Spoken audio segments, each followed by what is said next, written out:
ಆಸೆಗಳಿಗಾಗಿ ಬದುಕಬೇಡ, ಆದರ್ಶಕ್ಕಾಗಿ ಬದುಕು. Happy morning. ಇದು ಮಂಡೇ ಮಾರ್ನಿಂಗ್. ನಾನು ನಿಮ್ಮ ಪ್ರೀತಿಯ ಮೈಸೂರಿನ ಹುಡುಗಿ. ಬೆಳಗ್ಗೆ ಬೇಗ ಇದ್ದಾಗ ನನ್ನ ಮುಖ ಯಾಕೆ ಇಷ್ಟು ಸೀರಿಯಸ್ ಆಗಿರುತ್ತೆ ಅಂತ ಗೊತ್ತಿಲ್ಲ. ನಾನು ವಿಡಿಯೋ ಎಡಿಟಿಂಗ್ ಮಾಡ್ಬೇಕಾದ್ರೆ ಅಬ್ಸರ್ವ್ ಮಾಡಿದೆ ಇಷ್ಟು ಸೀರಿಯಸ್ ಆಗಿದ್ದೀನಿ ಅಂತ.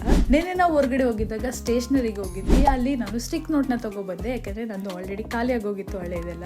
ಇದರಲ್ಲಿ ನಾನು ಅವತ್ತಿನ ಡೇ ಟು ಡೇ ಲಿಸ್ಟ್ ನ ಬರ್ದ್ಬಿಟ್ಟು ಗೋಡೆಗೆ ಸ್ಟಿಕ್ ಮಾಡ್ತೀನಿ. ಅದಾದ್ಮೇಲೆ ಫ್ರೆಶ್ ಅಪ್ ಆದೆ. ತಿಂಡಿಗೆ ನಮ್ಮಮ್ಮ ಇಡ್ಲಿ ಮಾಡಿದ್ರು. ಇವತ್ತು ನಿಜವಾಗ್ಲೂ ಚೆನ್ನಾಗಿ ಬಂದಿತ್ತು, ಫ್ಲಫಿ ಆಗಿ ನೀಟಾಗಿ ಉಬ್ಬಿತ್ತು. ಅದ್ರ ಜೊತೆಗೆ ಬೇಳೆ ಸಾಂಬಾರು ಮಾಡಿದ್ರು. ಇಡ್ಲಿ ತಿಂತಾ ಇದೀನಿ ಅಂತ ಸೈಡ್ ಇಂದ ನೋಡ್ಬಿಡಿ. ಹೌದು, ಪಿಜಿಯಿಂದ ಬಂದಾಗ್ಲಿಂದ ಯಾವ ತಿಂಡಿ ಮಾಡಿದ್ರು ಕಣ್ಣಿಗೆ ಹೊತ್ಕೊಂಡ್ ತಿಂತಾ ಇದೀನಿ. ಆಡಿಟಿಂಗ್ ಕ್ಲಾಸ್ ಏನ್ ಮಾಡ್ತಿದ್ದೆ, ಅಷ್ಟೊಳಗೆ ಜೋರ್ ಸೌಂಡ್ ಬಂತು ಹೊರಗಡೆ. ಏನು ಅಂತ ನೋಡಿದ್ರೆ ಬಿಸಿಲು ಇದ್ದಿದ್ದು 2 ನಿಮಿಷಕ್ಕೆ ಮಳೆ ಜೋರಾಗಿ ಬಂದು ನಿಂತೋಯ್ತು. ಅದಾದ್ಮೇಲೆ ನನ್ನ ಪಾಡಿಗೆ ನಾನು ಓದೋದಕ್ಕೆ ಅಂತ ಕುತ್ಕೊಂಡೆ. ಓದ್ತಾ ತುಂಬಾನೇ ಹಸ್ವಾಯ್ತು. ಮಧ್ಯಾಹ್ನ ಆಗೋಗಿತ್ತು. ಊಟಕ್ಕೆ ಎಣ್ಣೆ ಬದನೆಕಾಯಿ ಸಾಂಬಾರು, ಅದ್ರ ಜೊತೆಗೆ ಮುದ್ದೆ ಮಾಡಿದ್ರು. ಊಟ ಮಾಡ್ತಾ ಇವತ್ತು ಸಿಂಚಾನ ನೋಡ್ಲಿಲ್ಲ, ನ್ಯೂಸ್ ನ ನೋಡ್ತಿದ್ದೆ. ಯಾಕಂದ್ರೆ ಕಮಲ್ ಹಾಸನ್ದು ಕನ್ನಡದ್ದು ಗಲಾಟೆ ಆಗ್ತಿತ್ತಲ್ವಾ. ಸಂಜೆ ನಮ್ ಟ್ಯೂಷನ್ ಮಕ್ಳು ಎಂಟ್ರಿ. ಟ್ಯೂಷನ್ ಆದ ತಕ್ಷಣ ನಾನು ನೋಟ್ಸ್ ಬರೆಯೋದಕ್ಕೆ ಅಂತ ಕುತ್ಕೊಂಡೆ. ಮತ್ತೆ ಮುಂದಿನ ವಿಡಿಯೋದಲ್ಲಿ ಸಿಗೋಣ. ಅಲ್ಲಿ ತನಕ ಮಿಸ್ ಮಾಡ್ತೀರಿ. ಟಾಟಾ ಬಾಯ್.